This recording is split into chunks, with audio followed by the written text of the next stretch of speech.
أعوذ بالله من الشيطان الرجيم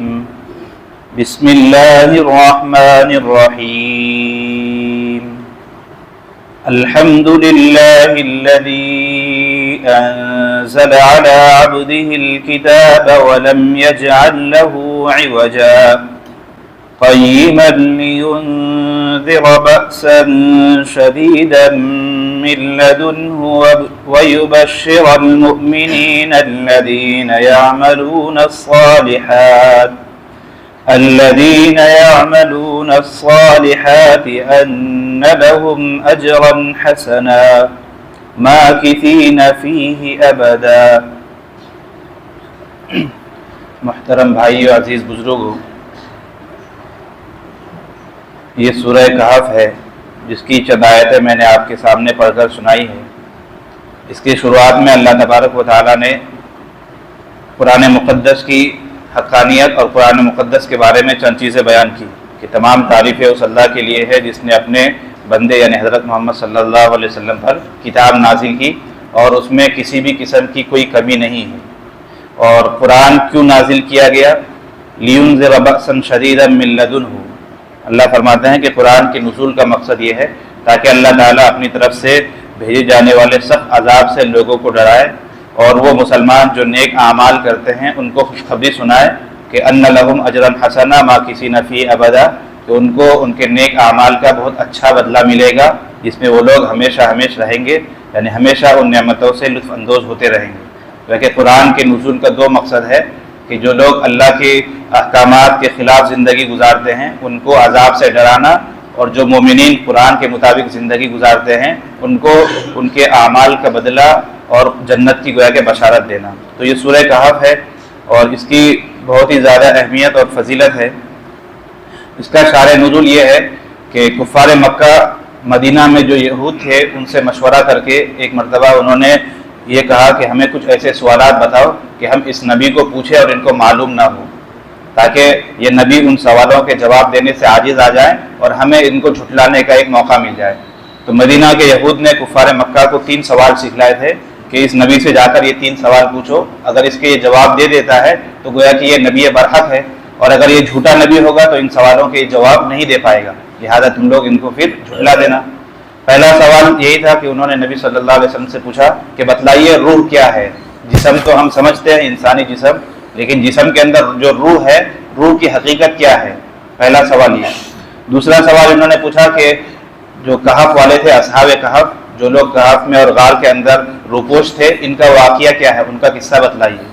اور تیسرا سوال تھا کہ ذوالقرنین کون تھا، اس کا کیا واقعہ تھا، وہ بتلائیے۔ تو یہود نے یہ 3 سوال سکھلائے تھے، کفار میں آ کر ہمارے نبی سے کہا کہ یہ تینوں کے جواب بتلائیے۔ تو اللہ کے نبی پر چونکہ اکثر وحی آتی تھی، روزانہ ہی وحی آیا کرتی تھی، حضرت جبریل علیہ السلام آتے، تو آپ نے سمجھا کہ کوئی بات نہیں، کل حضرت جبریل آئیں گے، ان سے میں پوچھ کر تم کو بتلا دوں گا۔ اور وہاں پر آپ صلی اللہ علیہ وسلم نے انشاءاللہ نہیں کہا اور ان کو کہہ دیا کہ جبریل تو آنے ہی والے ہیں، لہذا کل میں تمہیں ان سوالوں کے جواب دے دوں گا۔ تو اللہ تبارک و تعالیٰ کو یہ ادا جو ہے پسند نہیں آئی، اور اللہ تعالیٰ چاہتے یہ تھے کہ ہر بات میں نبی اور جتنے مومنین ہیں یہ سب میری ذات پر بھروسہ کریں۔ تو اللہ تبارک و تعالیٰ نے وحی کا سلسلہ روک دیا، آئندہ کل حضرت جبریل تشریف ہی نہیں لائے۔ تو نبی صلی اللہ علیہ وسلم کافی پریشان ہوئے اور تقریباً 15 دن کے بعد وحی نازل ہوئی اور یہ صورت نازل ہوئی اور کفار کے سوالوں کے جواب دیے گئے۔ آگے اللہ تعالیٰ نے ایک ہدایت بھی کی کہ اے نبی لا تقولن لشیء انی فاعل ذلک غدا الا ان یشاء اللہ، کہ اے نبی آپ جب بھی کوئی کام کرے یا کوئی بات ہو تو ایسا نہ کیجئے کہ ہم آئندہ کل یہ بات کہہ دیں گے، بلکہ اس کے ساتھ انشاءاللہ کو بھی جوڑیے۔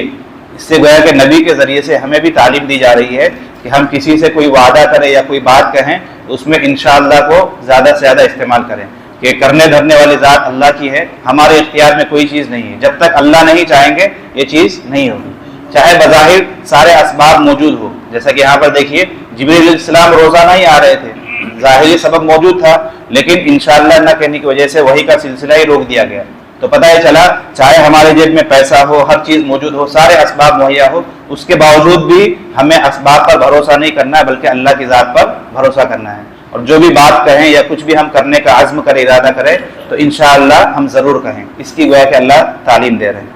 تو یہ سورہ کہف ہے اور ہر جمعہ اسے پڑھنے کا حکم دیا جاتا ہے کہ اس کے پڑھنے سے اللہ تعالیٰ دجال کے فتنے سے اور دنیا و آخرت کے ہر چھوٹے بڑے فتنے سے اللہ تعالیٰ حفاظت فرماتے ہیں۔ اس صورت میں بہت ساری ایسی چیزیں ہیں کہ جس کے بیان کرنے سے اصل مقصود انسان کو فتنوں سے بچانا مقصود ہے۔ جیسا کہ کل بھی میں نے اشارہ کیا تھا کہ اس صورت میں 3-4 واقعات ہیں اور 2-3 مثالیں اللہ تعالیٰ نے بیان کی ہے، اور ان کے بیان کرنے سے انسان کو اصل مقصود یہی ہے کہ آخری دور میں جو فتنے ایک سے ایک فتنے دنیا میں وجود میں آئیں گے، اور ان فتنوں میں سب سے بڑا فتنہ دجال کا فتنہ ہوگا۔ دنیا جب سے بنی ہے اس وقت سے لے کر قیامت تک سب سے بڑا فتنہ دجال کا فتنہ ہے۔ اس کے بچاؤ کا گویا کہ اللہ تعالیٰ انسانوں کو ایک ذریعہ دے رہے ہیں، اور دجال سے کس طرح بچا جائے اس کا ایک عملی نمونہ اللہ تعالیٰ ہمارے سامنے پیش کر رہے ہیں۔ اس کی بڑی فضیلت ہے۔ اللہ کے نبی صلی اللہ علیہ وسلم ایک حدیث میں فرماتے ہیں من حفظ 10 آیات من اول سورۃ الکہف عصم من الدجال، کہ سورہ کہف کی جو شروع کی 10 آیتیں ہیں، تقریباً ایک صفحہ، بلکہ ایک صفحہ سے بھی کم ہے، یہ شروع کی 10 آیتیں جو آدمی حفظ یاد کر لے گا اللہ تعالیٰ اس کو دجال کے فتنے سے بچا لے گا۔ پتہ یہ چلا کہ ہر مسلمان کو سورہ کہف کا پہلا صفحہ تو ضرور یاد ہونا چاہیے۔ اگر ہمیں یاد ہے تو اچھی بات، اگر یاد نہیں ہے رمضان کا موقع ہے، ہم اسے آرام سے ایک صفحہ یاد کر سکتے ہیں۔ تو اللہ کے نبی نے یہ بشارت دی کہ جو آدمی سورہ کہف کا پہلا صفحہ زبانی یاد کر لے گا اللہ تعالیٰ اس کو دجال کے فتنے سے، اور علماء نے لکھا ہے کہ جب وہ دجال کے فتنے سے بچ جائے گا تو دنیا کے جو چھوٹے چھوٹے فتنے ہیں ان سے وہ بخوبی اللہ تعالیٰ اسے بہت اچھی طرح بچا لیں گے۔ اسی طرح ایک حدیث میں ہمارے نبی فرماتے ہیں من قرأ سورۃ الکہف کانت لہ نورا یوم القیامہ، کہ جو آدمی سورہ کہف کی تلاوت کرتا ہے تو اس کی برکت سے کل قیامت کے دن سورہ کہف اس کے لیے نور اور روشنی کا ذریعہ ہوگا۔ من مقامہ الی مکہ، اس جگہ سے لے کر مکہ مکرمہ تک۔ ومن قرأ 10 آیات من آخرہا، اور جو آدمی سورہ کہف کی آخری 10 آیتیں پڑھے گا ثم خرج الدجال لم یضرہ،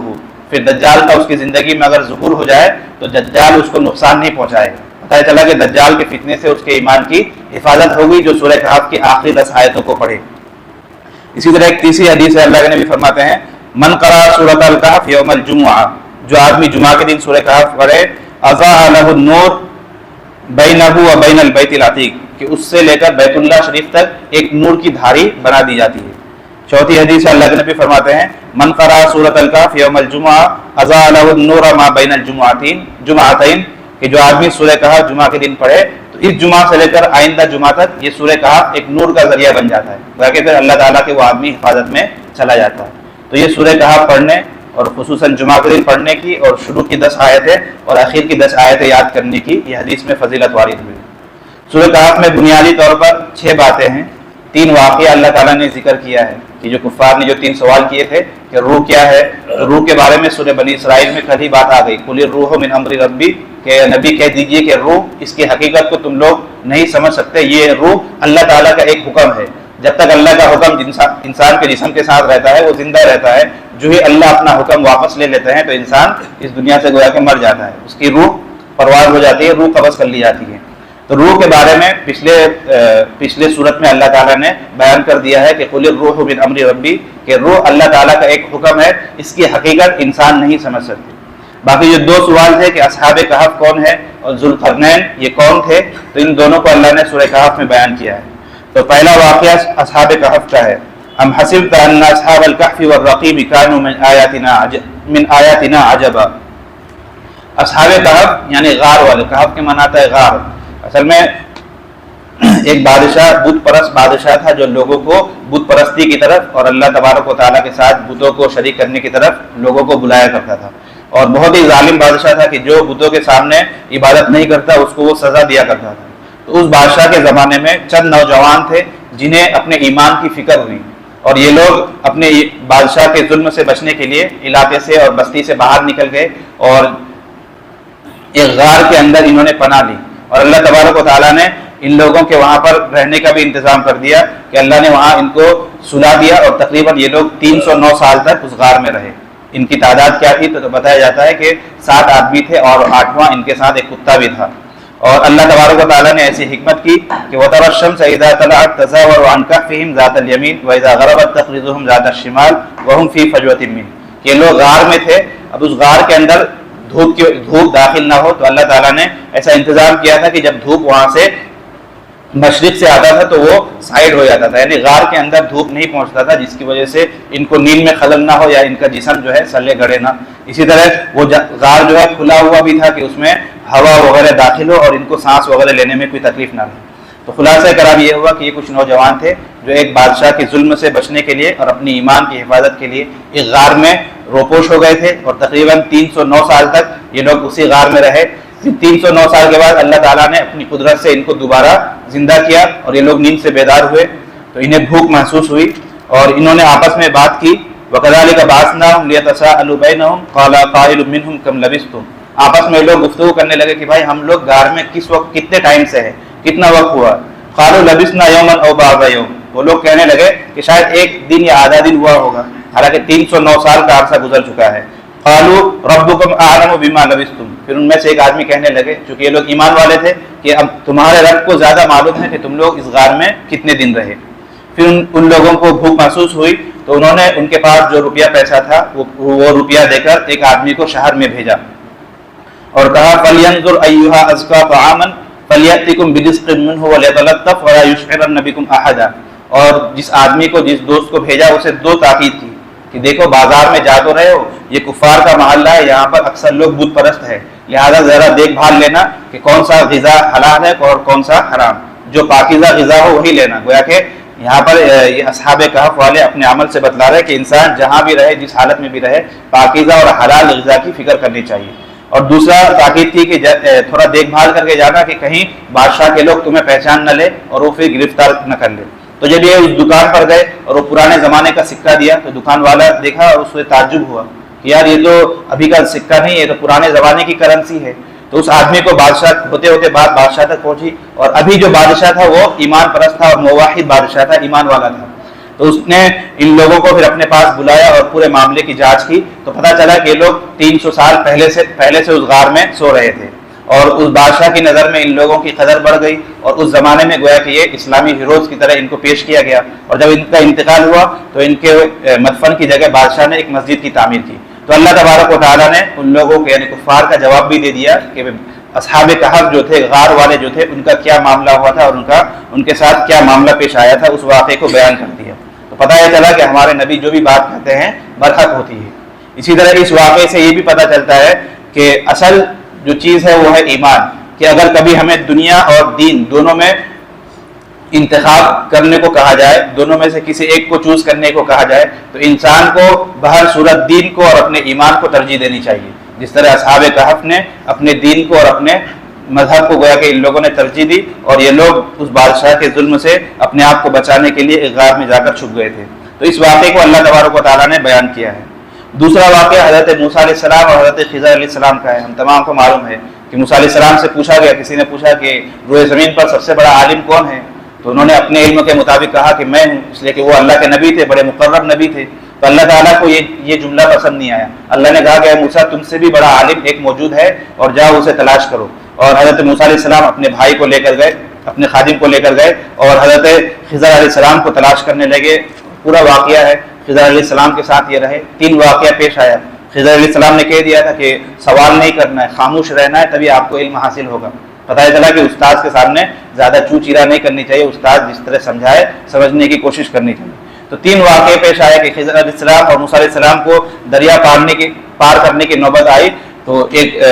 ایک ملا تھے، ایک کشتی والے تھے، انہوں نے مفت میں ان لوگوں کو اپنی کشتی میں سوار کر لیا، کرایہ بھی نہیں لیا، لیکن خضر علیہ السلام نے کشتی کو سوراخ کر دیا، اس میں گویا کہ ایک عیب پیدا کر دی۔ موسیٰ علیہ السلام کو تعجب ہوا، یہ بول پڑے۔ دوسرا واقعہ کہ حضرت خضر علیہ السلام نے ایک چھوٹے بچے کا قتل کر دیا، اس پر بھی موسیٰ علیہ السلام چپ نہ رہ سکے۔ تیسرا واقعہ ہوا کہ ایک بستی میں سے لوگ گزر رہے تھے، بڑے بھوکے پیاسے تھے، بستی والوں سے کھانے کو مانگا تو کسی نے کچھ نہیں دیا، لیکن اسی بستی میں ایک دیوار گر رہی تھی تو خضر علیہ السلام نے اس دیوار کی مرمت کر دی، اسے اثر نو تعمیر کر دی۔ تو اس پر بھی موسیٰ علیہ السلام بول پڑے کہ کم از کم اس کی اجرت ہی لے لیتے اور تاکہ ہم لوگ کچھ کھا پی لیتے۔ تو یہاں سے پھر حضرت خضر علیہ السلام نے کہا کہ اب آپ ہمارے ساتھ نہیں چل سکتے، اور پھر انہوں نے تینوں کی حکمتیں بھی بیان کی کہ وہ جو کشتی تھا ہم نے اس میں تھوڑی سا درار اور تھوڑا سا عیب اس لیے پیدا کیا کہ کشتی والے ہیں غریب اور سامنے ایک ظالم بادشاہ ہے، وہ ہر اچھی کشتیوں کو چھین لیتا ہے، تو جب یہ کشتی وہاں جائے گی وہ دیکھے گا کہ اس میں تو عیب ہے، اس میں سوراخ ہے، تو وہ اس کشتی کو نہیں لے گا، اور ان بیچاروں کا جو ذریعہ معاش ہے یعنی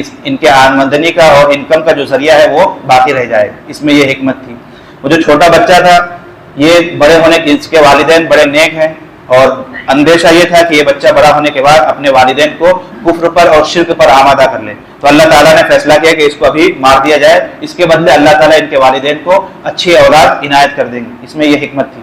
تیسرا جو یہ کہ دیوار ہم نے سیدھی کی، تو یہ دیوار ایک دو معصوم بھائیوں کا ہے جن کے والدین بڑے نیک تھے، دنیا سے چلے گئے۔ اگر دیوار گر جاتی، ان کے اندر خزانہ ہے، ان کے والدین نے کچھ روپیہ پیسہ اندر چھپا رکھا ہے، وہ باہر آ جائے گا اور لوگ اسے لوٹ لیں گے، یتیم کا مال جو ہے ضائع ہو جائے گا۔ اللہ نے یہ حکمت ظاہر کی کہ وہاں دیوار قائم کر دی جائے تاکہ یتیم جب بڑے ہوں وہاں سے اپنا وہ خزانہ نکالے اور اپنی زندگی بسر کرے۔ تو یہ حکمت تھی۔ اس واقعے کو اللہ تبارک و تعالیٰ نے بیان کیا ہے، اور اس سے بیان کرنے سے بھی اصل مقصود یہ ہے کہ اللہ تبارک و تعالیٰ یہ بتلانا چاہتا ہے کہ دنیا میں جو بھی واقعات ہوتے ہیں، دنیا میں ہمارے نظروں کے سامنے جو بھی چیزیں ہوتی ہے، اس کی دو حیثیتیں ہوتی ہیں۔ ایک تو اس کی ظاہری جو ہمیں نظر آتی ہے، اور ایک اس کی باطنی حیثیت ہوتی ہے کہ اس کے پیچھے ایک قادر اور علیم اور خبیر ذات ہوتی ہے جس کی قدرت کار فرما ہوتی ہے۔ عقل مند وہ انسان ہے جو اللہ تبارک و تعالیٰ کی ذات پر اور اللہ کے ہونے پر یقین رکھے، اور وہ آدمی جو ظاہری سبب کو دیکھتا ہے، جو مادے کو دیکھتا ہے، جو مادے سے اور ظاہری اوصاف کو دیکھتا ہے، وہ گویا کہ خسارے میں رہتا ہے اور گمراہ میں جاتا ہے۔ اس واقعے کو اللہ تعالیٰ نے بیان کیا ہے۔ تیسرا واقعہ ذوالقرنین کا ہے جو 16ویں پارے کے شروع میں آئے گا۔ یہ تین واقعات ہیں جو اس صورت میں اللہ تبارک و تعالیٰ نے مختلف انداز میں بیان کیے ہیں۔ اس کے بعد اللہ تبارک و تعالیٰ نے تین مثالیں بھی بیان کی ہیں۔ وَاضْرِبْ لَهُمْ مَثَلَ الرَّجُلَيْنِ جَعَلْنَا لِأَحَدِهِمَا جَنَّتَيْنِ مِنْ أَعْنَابٍ وَحَفَفْنَاهُمَا بِنَخْلٍ وَجَعَلْنَا بَيْنَهُمَا زَرْعًا۔ تین مثالیں اللہ تبارک و تعالیٰ نے بیان کی۔ اللہ فرماتے ہیں کہ وَاضْرِبْ لَهُمْ مَثَلًا، ان کے سامنے مثال بیان کرو، رجلین، دو آدمیوں کی۔ دو آدمی تھے، ان میں سے ایک کو اللہ تبارک و تعالیٰ نے دو باغات دیے تھے، اور باغات اس زمانے میں باغ کا ہونا وہ کہ بہت بڑی مالداری کی دلیل مانی جاتی تھی، اور باغ بھی ایسا تھا کہ اس میں سے پھل اور غلہ بہت ہی زیادہ اگتا تھا، اس کے اندر بھی نہریں تھی اور یعنی پانی کا الگ سے انتظام تھا۔ اس کے علاوہ اور بھی اس کے پاس مال و دولت تھی۔ ایک آدمی یہ تھا، اس کا ایک دوست تھا جس کے پاس کم مال و دولت تھی، لیکن وہ اللہ کی ذات پر ایمان رکھتا تھا، اللہ سے ہونے کا اور اس کے دل میں یقین تھا۔ تو یہ جو آدمی جسے اللہ نے دو باغات دیے تھے اور بہت کچھ دھن دولت سے نوازا تھا، ہر قسم کے آسائش اور دنیاوی نعمتوں سے اسے نوازا تھا، یہ آدمی غرور میں مبتلا ہو گیا کہ جو مال و دولت میرے پاس ہے یہ ہمیشہ رہنے والی چیز ہے، اس میں گویا کہ کبھی زوال نہیں آئے گا، یہ چیزیں ہمیشہ رہے گی۔ اور اسی طرح اس کے جنت سے دوبارہ پیدا کیے جانے سے یعنی قیامت سے بھی اس کا ایمان اٹھ گیا تھا، اور وہ یہ کہتا تھا کہ اگر ہم قیامت میں پیدا بھی ہوئے تو اللہ تعالیٰ نے چونکہ دنیا میں بھی مجھے نوازا ہے، لہذا آخرت میں بھی مجھے اس سے اچھا باغ اور اچھی چیزیں وہاں پر عنایت کرے گا۔ یہ جو مسلمان اس کا دوست تھا اسے وہ سمجھاتا رہتا تھا۔ قال له صاحبه وهو يحاوره اكفرت بالذي خلقك من تراب ثم من نطفة ثم سواك رجلا۔ مسلمان جو دوست تھا یہ اپنے دوست کو سمجھاتے رہتا تھا کہ دیکھو اس خدا کے ساتھ نافرمانی مت کرو، اس کی ناشکری مت کرو جس نے تمہیں مٹی سے پیدا کیا۔ وہ کہ اسے اس کی حقیقت یاد دلا رہا تھا کہ تمہاری حقیقت کیا ہے، خدا نے تمہیں مٹی سے پیدا کیا اور ایک ناپاک نطفے سے انسان کی تخلیق ہوئی ہے، اور ایک ناپاک نطفے سے تم کو پیدا کیا، ثم سواک رجلا، اور پھر اللہ نے تمہیں ایک مرد بنا دیا، یعنی چنگا بھلنگا آدمی بنا دیا۔ تو گویا کہ اس کا دوست اسے یاد دلاتا تھا کہ اپنی حقیقت کو مت بھولو کہ انسان کی حقیقت کیا ہے، اگر ظاہری دولت آ گئی ہے تو اس پہ گھمنڈ کرنے کی اور اترانے کی ضرورت نہیں ہے۔ اور اس کا دوست کہتا تھا کہ هو اللہ ربی، اللہ ہی میرا رب ہے، ولا اشرک بربی احدا، میں اس کے ساتھ کسی کو شریک نہیں کرتا۔ اور اپنے دوست کو یہ بھی تلقین کیا کرتا تھا کہ جب بھی تم اپنے باغ میں داخل ہو یعنی اپنی نعمتوں کو دیکھو، قلتا، تو تم کہو ماشاء اللہ لا قوت الا باللہ، تو تم ماشاء اللہ کہو کہ جو کچھ بھی ہوتا ہے اللہ کے چاہنے سے ہوتا ہے، انسان کی طاقت میں اور انسان کے بس میں کوئی چیز نہیں ہے۔ لیکن یہ آدمی اتراتا تھا اور گویا کہ یہ انکار کرتا تھا۔ اس کا دوست اس کو ڈرایا بھی کہ دیکھو کہیں ایسا نہ ہو اللہ کا عذاب اور اللہ کی طرف سے گرفت آ جائے اور کوئی ایسی آگ وغیرہ آ جائے جس کی وجہ سے تمہارا باغ ہی ختم ہو جائے جس پر تم اترا رہے ہو۔ اور ہوا بھی اسی طرح کہ یہ آدمی نہیں سدھرا اور اللہ تبارک و تعالیٰ نے عذاب بھیجی اور پورا باغ جو ہے کوئلہ بن کر راکھ ہو گیا۔ پھر آخر میں یہ افسوس کرنے لگا اور کہنے لگا وَيَقُولُ يَا لَيْتَنِي لَمْ أُشْرِكْ بِرَبِّي أَحَدًا، اور کہنے لگا کہ اے کاش، ہے افسوس، کاش کہ میں نے خدا کے ساتھ کسی کو شریک نہ ٹھہرایا ہوتا۔ تو اس واقعے کو اللہ تبارک و تعالیٰ نے مثال کے طور پر ہمارے سامنے بیان کی۔ لہٰذا دنیا میں بھی ایسا ہوتا ہے کہ بہت مرتبہ ہمیں نعمتوں سے نوازا جاتا ہے، لیکن ہم ان نعمتوں کے پیچھے ہی گرفتار ہو جاتے ہیں اور اللہ تبارک و تعالیٰ کی ذات سے ہمارا یقین اٹھ جاتا ہے اور پورا کا پورا یقین اس سبب پر ہمارا ہو جاتا ہے۔ اس کو اللہ تعالیٰ نے یہاں کہا کہ شرک، اس آدمی کا گویا کہ اللہ کی ذات پر تھوڑا بہت یقین بھی تھا، آخرت پر بھی اس کا یقین تھا، لیکن یہ اسباب کو ہی سب کچھ سمجھتا تھا، تو اس کو گویا کہ شرک کہا گیا ہے۔ ایک ہے شرک فی الاسباب، کہ اللہ تبارک و تعالیٰ کی ذات سے ہونے کا یقین ہمارے دل کے اندر ہونا چاہیے۔ اللہ کو چھوڑ کر کسی اور کی ذات سے اگر ہونے کا یقین دل میں بیٹھ گیا تو یہ بھی گویا کہ شرک کی ایک قسم ہے، کہ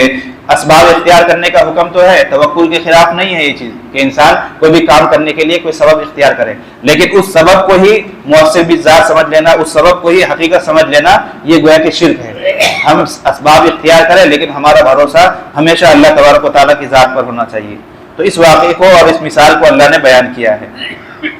اگلے رکوع میں اللہ نے دوسری مثال بیان کی، وَاضْرِبْ لَهُمْ مَثَلَ الْحَيَاةِ الدُّنْيَا، اللہ فرماتا ہے کہ ان کے سامنے دنیا کی مثال بیان کرو۔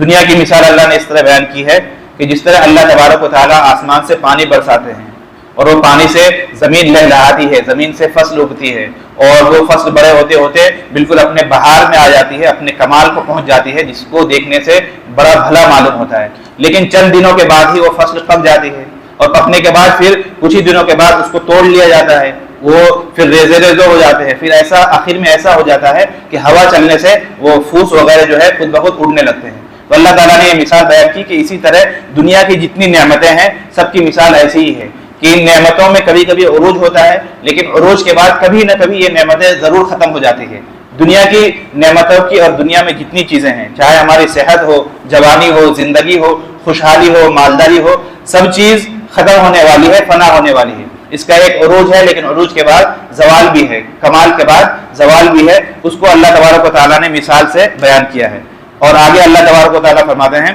کہ جو لوگ بیوقوف ہیں اور جو لوگ دھوکے میں پڑنے والے ہیں وہی دنیا کی ان نعمتوں میں پھنس کر اپنی آخری زندگی کو اور اپنے مقصد زندگی کو بھلا دیتے ہیں، لیکن جو لوگ عقل مند ہیں وہ گویا کہ یاد رکھتے ہیں کہ کون سی چیز باقی رہنے والی ہے۔ اللہ فرماتے ہیں کہ المال والبنون زینۃ الحیات الدنیا، کہ مال اور اولاد جو ہے دنیاوی زندگی کی زینت ہے، والباقیات الصالحات خیر عند ربک ثوابا وخیر عملا، اور ہمیشہ اللہ تبارک و تعالیٰ کے نزدیک باقی رہنے والی چیز جو ہے وہ خیر اور بھلائی ہے اور نیکی کے کام ہے، یعنی ذکر و اذکار ہے، اللہ تبارک و تعالیٰ کی تسبیح ہے اور اللہ تبارک و تعالیٰ کے لیے نیک اعمال ہے، انہی چیزوں کو گویا کہ بقا ہے۔ تو اللہ نے دنیا کی نعمتوں کی مثال بیان کی ہے کہ ان نعمتوں کو کبھی نہ کبھی ضرور ختم ہونا ہے، اصل جو چیزیں باقی رہے گی وہ ہمارے نیک اعمال ہیں، لہذا ہمیشہ دنیاوی نعمتوں سے فائدہ تو اٹھانا ہے لیکن ان کے پیچھے پھنس نہیں جانا ہے، ہمیشہ دنیاوی نعمتوں کو فائدہ اٹھانے کے ساتھ ساتھ ہمیں آخرت کی فکر کرنی ہے۔ اور پھر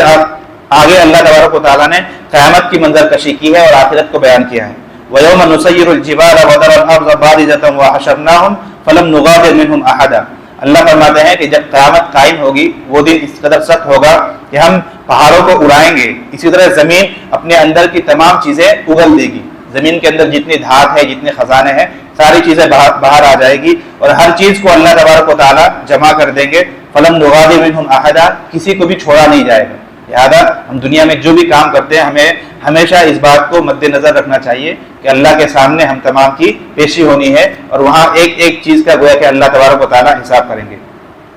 وَوُضِعَ الْكِتَابُ فَتَرَى الْمُجْرِمِينَ مُشْفِقِينَ مِمَّا فِيهِ وَيَقُولُونَ يَا وَيْلَتَنَا مَا لِهَذَا الْكِتَابِ لَا يُغَادِرُ صَغِيرَةً وَلَا كَبِيرَةً إِلَّا أَحْصَاهَا وَوَجَدُوا مَا عَمِلُوا حَاضِرًا وَلَا يَظْلِمُ رَبُّكَ أَحَدًا۔ اللہ تعالیٰ نے قیامت کی منظر کشی کی ہے کہ قیامت میں ہم تمام کا عقیدہ ہے کہ منکر کرامن کاتبین جو ہے وہ نامہ اعمال لکھتے رہتے ہیں، تو قیامت میں وہ نامہ اعمال پیش کیے جائیں گے اور جو کافر لوگ ہیں وہ کہیں گے ما لہذا الکتاب، کہ اس رجسٹر کو کیا ہو گیا ہے، لا یغادر صغیرۃ ولا کبیرۃ الا احصاها، ہم نے دنیا میں جتنی بھی چھوٹی یا بڑی جو بھی غلطی کی تھی، جو بھی کام کیا تھا، اس نے تو ہر ایک چیز کو اندراج کر لیا ہے، ساری چیزیں اس میں ریکارڈ ہے، سب لکھی ہوئی موجود ہے۔ وَوَجَدُوا مَا عَمِلُوا حَاضِرًا، اور جو کچھ انہوں نے کیا تھا اسے اپنے سامنے حاضر پائیں گے۔ وَلَا يَظْلِمُ رَبُّكَ أَحَدًا، اور آپ کا رب کسی پر بھی ذرہ برابر بھی ظلم نہیں کرتا ہے۔ کہ اللہ ہمیں یاد دلا رہے ہیں کہ دنیا میں ہم جو کچھ بھی کریں گے، چاہے چھوٹا سے چھوٹا عمل ہو، چھوٹی سے چھوٹا گناہ ہو، یا بڑا سے بڑا عمل ہو، بڑا سے بڑا گناہ ہو، ہر ایک چیز کو لکھا جاتا ہے، قیامت میں وہ ہمارے سامنے پیش کیا جائے گا، اور اللہ تعالیٰ کسی کے ساتھ بھی ظلم زیادتی نہیں کرتے ہیں، اللہ تعالیٰ عدل اور انصاف اور فضل کا معاملہ کرتے ہیں۔ تو اس کو اللہ تبارک و تعالیٰ نے مثالوں سے بیان کی۔ آگے پھر اللہ تبارک و تعالیٰ نے تیسری مثال دی ہے کہ حضرت آدم علیہ السلام کی اور ابلیس کی، کہ ابلیس نے تکبر کیا، غرور کیا، آدم علیہ السلام کو سجدہ کرنے سے انکار کیا، اللہ تبارک و تعالیٰ کے احکامات کی نافرمانی کی، گویا کہ تیسری مثال تکبر اور غرور کی ہے کہ اللہ تبارک و تعالیٰ نے اگر آپ کو طاقت دی ہے، شہرت دی ہے، دولت دی ہے، تو انسان کو غرور اور گھمنڈ میں مبتلا نہیں ہونا چاہیے. جو ہی اللہ کا حکم آ جائے اس حکم کو بجا لانا چاہیے. اللہ کے حکم کے سامنے حجت بازی، شیطان کی طرح حجت بازی نہیں کرنا چاہیے کہ ہم یہ کام کریں تو کیوں کریں، بلکہ جو ہی حکم آ جائے اس کو انسان کو کرنے کی فکر کرنی چاہیے. تو یہ 6 چیزیں ہیں جو اس صورت میں اللہ تبارک و تعالیٰ نے بیان کی ہے. 3 واقعات ہیں اور 3 مثالیں ہیں جس کو مختلف انداز میں اللہ تبارک و تعالیٰ نے بیان کیا ہے. اب آخری بات رہ جاتی ہے وہ یہ کہ ہم نے شروع میں کہا کہ سورہ کہف کو جو آدمی پڑھتا ہے اس کے پڑھنے سے اللہ تبارک و تعالیٰ دجال سے اس کی حفاظت فرماتے ہیں. ہم لوگ سنتے ہیں، بچپن سے سنتے آ رہے ہیں اور حدیث میں خود ہے، میں نے آپ کے سامنے حدیث بھی پڑھی. سوال یہ ہے کہ اس صورت کو اللہ تبارک و تعالیٰ نے دجال سے بچنے کا ذریعہ بنایا ہے، لیکن صورت میں کہیں پر بھی دجال کا تو کوئی تذکرہ نہیں ہے، دجال کا کہیں پر بھی تذکرہ نہیں ہے. تو پھر اس کے پڑھنے سے دجال کے فتنے سے ہماری کیسے حفاظت ہوگی؟ تو اس کا جواب یہ ہے کہ اللہ تبارک و تعالیٰ نے یہ جو واقعات ہمارے سامنے بیان کیے یا یہ جو مثالیں بیان کی ہے، ان مثالوں میں جو سبق ہے، اس سے جو ہمیں سبق ملتا ہے، اس پر اگر ہم اس کے مطابق اگر ہم زندگی گزاریں گے تو اس سے گویا کہ ہماری دجال سے اور ہر قسم کے فتنے سے ہماری حفاظت ہوگی. اللہ تعالیٰ نے مختلف فتنوں کا ذکر کیا ہے اور مختلف فتنوں سے بچنے کو کہا ہے. جیسے کہ پہلا واقعہ ہم نے آپ کے سامنے بیان کیا اصحاب کہف کا. اصحاب کہف کا جو واقعہ ہے، اس سے گویا کہ دین کے فتنے سے حفاظت کا اللہ تعالیٰ ذکر کر رہے ہیں کہ دجال جو ہوگا اس کا سب سے بڑا فتنہ یہی ہوگا کہ وہ لوگوں سے اس کا دین چھین لے گا. اور حدیث میں حکم یہ ہے کہ جب دجال ظاہر ہو جائے تو اس کا مقابلہ نہیں کرنا ہے، یعنی اس کے مقابلے کے لیے آگے نہیں بھاگنا ہے، بلکہ جنگلوں میں اور پہاڑوں میں اور غاروں میں جا کر بھاگ جانا ہے، چھپ جانا ہے. اور اللہ کے نبی ایک حدیث میں فرماتے ہیں کہ اس کا مقابلہ مت کرو، اور اگر مقابلہ ہو جائے تو سورہ کہف کی شروع کی آیتیں پڑھ کر اس کے منہ پر تھوک دو. تو یہ دجال جو سب سے بڑا حملہ کرے گا وہ انسان کے دین پر کرے گا. تو اللہ تعالیٰ نے اصحاب کہف کا واقعہ بیان کر کے بتلا دیا کہ اگر دین پر کبھی آنچ آئے اور دین کا سودے کی اگر کبھی بات آئے تو انسان کو اپنے دین کو بچانے کی فکر کرنی چاہیے، جس طرح کہ اصحاب کہف نے اپنے دین کو بچانے کی فکر کی. اسی طرح دوسرا واقعہ ہمارے سامنے آیا کہ ایک آدمی کے 2 باغ تھے اور وہ اس میں گھمنڈ میں پڑ گیا تھا. تو اس سے اللہ تبارک و تعالیٰ مال و دولت کے فتنے سے گویا کہ انسان کو بچا رہے ہیں کہ انسان کو مال اور دولت کے فتنے میں کبھی مبتلا نہیں ہونا چاہیے. دجال بھی لوگوں کو مختلف نعمتوں کے ذریعے لوگوں کو ابھارے گا اور اس کے پاس یہاں تک آتا ہے کہ اس کے پاس ساری چیزوں کے خزانے ہوں گے. لوگ بھوکمری میں مبتلا ہوں گے اور دجال کے پاس ہر چیز کی گویا کہ نہر ہوگی اور بے شمار مال و دولت وہ لٹایا کرے گا. تو اللہ تبارک و تعالیٰ نے پہلے ہی تنبیہ کر دی کہ دیکھو مال اور دولت کی محبت اپنے دل میں مت رکھو، مال اور دولت کی محبت سے اور اس کے فتنے سے بچانے کی فکر کرو. اگر مال و دولت کے فتنے سے اپنے آپ کو تم نے بچا لیا تو گویا کہ دجال جو مال پیش کرے گا، دجال جو تمہیں آفر کرے گا، اس سے بھی تم خود کو بچا سکو گے. تیسرا واقعہ حضرت موسیٰ علیہ السلام، حضرت خضر علیہ السلام کا ہے. تو اس سے پتہ چلتا ہے کہ علم کے فتنے سے بھی حفاظت کی ہمیں فکر کرنی چاہیے. بہت مرتبہ انسان اپنے علم کی وجہ سے فتنے میں پڑ جاتا ہے. شیطان کو دیکھ لیجیے، اتنا بڑا عالم تھا لیکن فتنے میں پڑ گیا. اور دجال بھی جو ہے حق کو باطل، باطل کو حق، یعنی ایسی ایسی دلیلیں پیش کرے گا، ایسا ایسا علم اور ایسی ایسی ٹیکنالوجی ظاہر کرے گا کہ جس سے انسانی عقل جو ہے حیران رہ جائے گی. تو اللہ تبارک و تعالیٰ پہلے ہی کہہ رہے ہیں کہ ان تمام فتنوں سے بچنے کی فکر کرنی ہے. اسی طرح چوتھا واقعہ ذوالقرنین کا ہے. حضرت ذوالقرنین کو اللہ تبارک و تعالیٰ نے حکومت دی تھی، بادشاہت دی تھی، سلطنت تھی، ہر طرح کے ان کو طاقت سے اللہ نے نوازا تھا. تو اللہ تعالیٰ فرماتے ہیں کہ دجال کو بھی جو ہے کہ حکومت دی جائے گی، طاقت دی جائے گی. تو طاقت کے فتنے سے اور حکومت کے فتنے سے، اقتدار کے فتنے سے بھی انسان کو بچانا ہے. تو یہ جو مختلف واقعات قرآن میں یہاں پر نقل کیے گئے ہیں، ان واقعات سے اصل مقصود یہی ہے کہ انسان اپنے دین کے بارے میں حساس ہو جائے، مال و دولت کے فتنے سے اپنے آپ کو بچائے، علم کے فتنے سے بچائے. اور اگر اللہ تعالیٰ نے کسی کو طاقت دی ہے، کسی کو کوئی منتری یا کوئی پردھان یا کچھ بھی ہے، کوئی بھی ظاہری اس کو طاقت دی ہے، اس کے بال بچے زیادہ ہیں دوسروں کے مقابلے میں، اس کی حیثیت اسٹیٹس زیادہ ہے، تو اس فتنے سے اپنے آپ کو بچائے. ان تمام چیزوں پر اللہ تبارک و تعالیٰ نے ہماری گویا کہ توجہ مبذول کرائی ہے. تو خلاصہ کلام یہ ہوا کہ دجال چونکہ ہمارے دین پر بھی حملہ کرے گا، مختلف قسم کے وہ معجزات بھی دکھائے گا، اس کے پاس طاقت بھی ہوگی، دولت بھی ہوگی، شہرت بھی ہوگی، ہر چیز لے کر آئے گا، ہر قسم کے فتنے لے کر وہ انسان کو گمراہ کرنے کی اور خدا کے ذات سے یقین اٹھانے کی کوشش کرے گا. تو اللہ تبارک و تعالیٰ نے مختلف واقعات نقل کر کے انسان کو پہلے سے ہی ٹرینڈ کر دیا کہ ہمیشہ بھروسہ اپنے خدا کی ذات پر رکھنا ہے، ہمیشہ صبر کرنا ہے اور دین پر جمے رہنا ہے، دجال کے بہکاوے میں کبھی نہیں آنا ہے. تو اس صورت میں مختلف انداز میں یہ باتیں اللہ تبارک و تعالیٰ نے ہمارے سامنے بیان کی ہے. اللہ تبارک و تعالیٰ ہم تمام کو اس پر عمل کرنے کی توفیق عطا فرمائے. اور دجال کا فتنہ جو اس روئے زمین کا سب سے بڑا فتنہ ہوگا، اور ہر نبی نے اپنی امت کو دجال سے ڈرایا ہے۔ اللہ تعالیٰ اس فتنے سے ہماری بھی، ہماری نسلوں کی اور آنے والی ہمارے تمام خاندان والوں کے اللہ تبارک و تعالیٰ حفاظت فرمائے۔ ایک آخری بات جو ہم روزانہ ایک اچھی بات پر عمل کرنے کی نیت کرتے ہیں، آج کی اچھی بات یہ ہے کہ انشاءاللہ ہم عزم کریں کہ آج کے بعد سے ہم کوئی ریاکاری اور دکھلاوا نہیں کریں گے۔ جو بھی کام ہم کریں گے اللہ تعالیٰ کو خوش کرنے کے لیے اور اللہ کے لیے کریں گے۔ اس سے پہلے بات آ چکی ہے کہ اخلاص جب تک عمل میں نہیں ہوگا تب تک وہ عمل قابل قبول نہیں ہے۔ ریاکاری یہ ہمارے اعمال کو، ہماری نیکیوں کو برباد کر دینے والی چیز ہے۔ اسی طرح حدیث شریف میں ریاکاری کو شرک اصغر کہا گیا ہے۔ قرآن میں خود آیا کہ شرک کی کوئی مغفرت نہیں ہے، مشرک کی کوئی مغفرت نہیں۔ شرک اللہ تبارک و تعالیٰ کو سب سے زیادہ ناپسندیدہ گناہ ہے۔ تو ریاکاری جو ہے، جو دکھلاوا ہے، یہ اسے حدیث میں شرک اصغر کہا گیا ہے۔ ریاکاری کہتے ہیں کس کو ہے کہ ہمیں